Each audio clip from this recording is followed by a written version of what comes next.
मुअज़्ज़ज़ सामिन व नाज़रीन, अस्सलामु अलैकुम व रहमतुल्लाहि व बरकातुहू। इंतहाई अफसोसनाक खबर यह है कि मुफ्ती सलमान अज़हरी साहिब क़िबला दामत बरकातुहुमुल आलिया को महज एक शेर की बुनियाद पर, जिसको उन्होंने गुजरात के जूनागढ़ में 31 जनवरी को एक जलसे में पढ़ा था, उस शेर की बुनियाद पर मुंबई के और गुजरात के एटीएस ने उन्हें गिरफ्तार कर लिया है।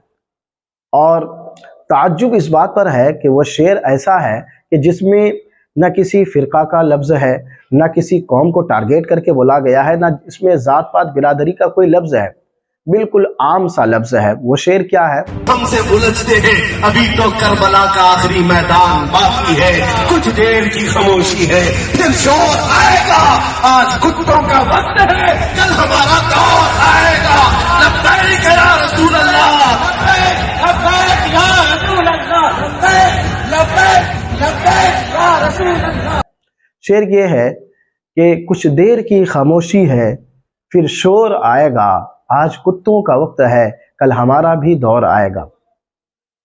इस शेर में आप गौर करें कि ना किसी ज़ात का, ना किसी बिरादरी का, ना किसी कौम का, ना किसी नेता का, ना किसी पार्टी का जिक्र है। उसके बावजूद मुफ्ती सलमान अज़हरी साहब को गिरफ्तार कर लिया जाता है। गिरफ्तारी की वजह यह है कि बीजेपी प्रवक्ता सुधांशु त्रिवेदी ने अपनी ट्विटर अकाउंट पर इस शेर वाला वीडियो को शेयर किया और उसमें लिखा कि इसने कुत्तों का लफ्ज़ इस्तेमाल किया है और इस कुत्ता से मुराद हिंदू कौम है। उसने हिंदू कौम को टारगेट करके बोला है और उसे भड़काने की कोशिश की है। यह हेट स्पीच है, लिहाजा मुफ्ती सलमान अज़हरी को गिरफ्तार होना चाहिए। उसके इस ट्वीट की वजह से सोशल मीडिया प्लेटफॉर्म पर काफ़ी बवाल हो गया, जिसकी वजह से मुफ्ती सलमान अज़हरी साहब की गिरफ्तारी वजूद में आई। अभी भी मुफ्ती सलमान अज़हरी साहब हिरासत में हैं और पुलिस उनसे तहकीकात कर रही है, लेकिन मुफ्ती सलमान अज़हरी साहब का ईमान देखिए, एक शेर की तरह से, एक बहादुर की तरह से पुलिस के सामने आते हैं, उनका पूरा कोऑपरेट करते हैं और अपने हज़ारों चाहने वाले जो उनके पास आए थे उनको समझाते हैं कि आप घबराए नहीं, मेरा कुछ भी नहीं होगा, हम कानूनी कार्रवाई के ज़रिए से इंशाअल्लाह अज़्ज़ व जल इस मामला से भी निपट जाएंगे। आप शांति का माहौल बनाए रखें। होश में कभी होश न खोना चाहिए।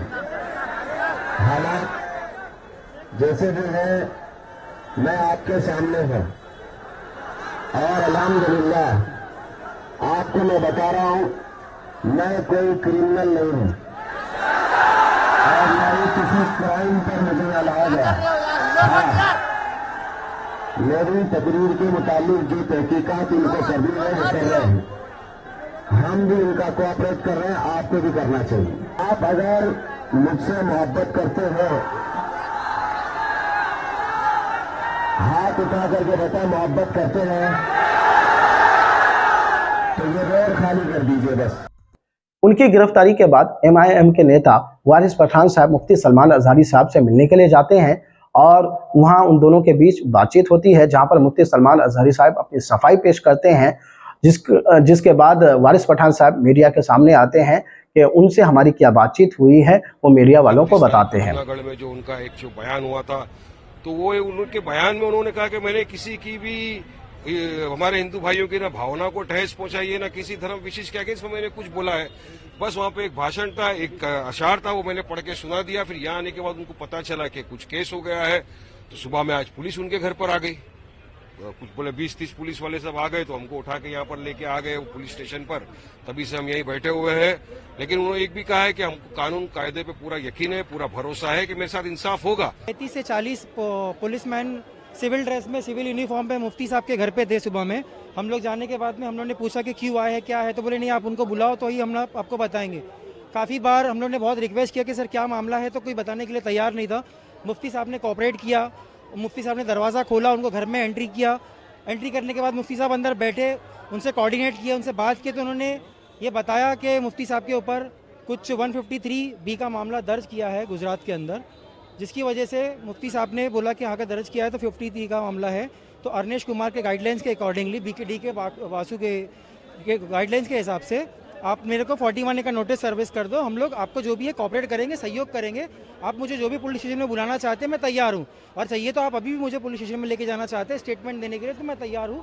तो उन्होंने मुफ्ती साहब यहाँ पे आए, अपना स्टेटमेंट दिया। सब उनकी इस तरह गिरफ्तारी की वजह से तमाम आलम इस्लाम के मुसलमान, खासतौर के हिंदुस्तान के मुसलमान कबीदा खातिर है, रंज में मुब्तला है और अपने गम और गुस्से का इजहार कर रहे हैं कि इस तरह से महज एक शेर की वजह से गिरफ्तार नहीं होना चाहिए। हमेशा अपने बयानों को लेकर सुर्खियों में रहने वाले आईएमसी प्रमुख मौलाना तौकीर रजा आज हमारे साथ बात करने के लिए मौजूद हैं। आइए उनसे बात करते हैं। उन्होंने अपनी गिरफ्तारी देने की बात कही है।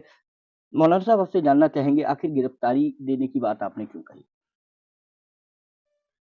मुल्क में जो अन्याय हो रहा है, जो ज्यादतियाँ हो रही हैं, जो लिंचिंग हो रही है, जो तासुब हो रहा है और एक तरफा कार्रवाई हो रही है, इन तमाम चीज़ों के खिलाफ हमें कोई ऐसा नज़र नहीं आता है कि जिसके सामने हम अपनी तकलीफ, अपनी परेशानी लेकर जा सके, बयान कर सके।